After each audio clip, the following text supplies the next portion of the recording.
याचं मुख्य कारण म्हणजे प्रशासनाने केलेला मुख्याधिकाऱ्यांच्या माध्यमातून जो काही गैरकारभार आहे, मी याला गैरकारभार याच्यासाठी म्हणते की मुख्याधिकारी श्री औंधकर यांनी एक नाहरकत दिला, त्या आकारफोड दुरुस्तीचा नाहरकत दिला आणि तो दुरुस्तीचा नाहरकत झाल्यामुळे सदर आमच्या हिंदू कॉलनीमध्ये असलेली ओपन स्पेस 37 गुंठेपैकी जमीन विक्रीला झाली आणि ती विक्री होण्यामागे ह्या सर्वांचा भाग आहे.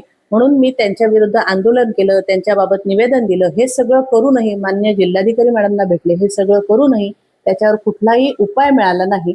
म्हणून मी माझा राजीनामा दिलेला आहे.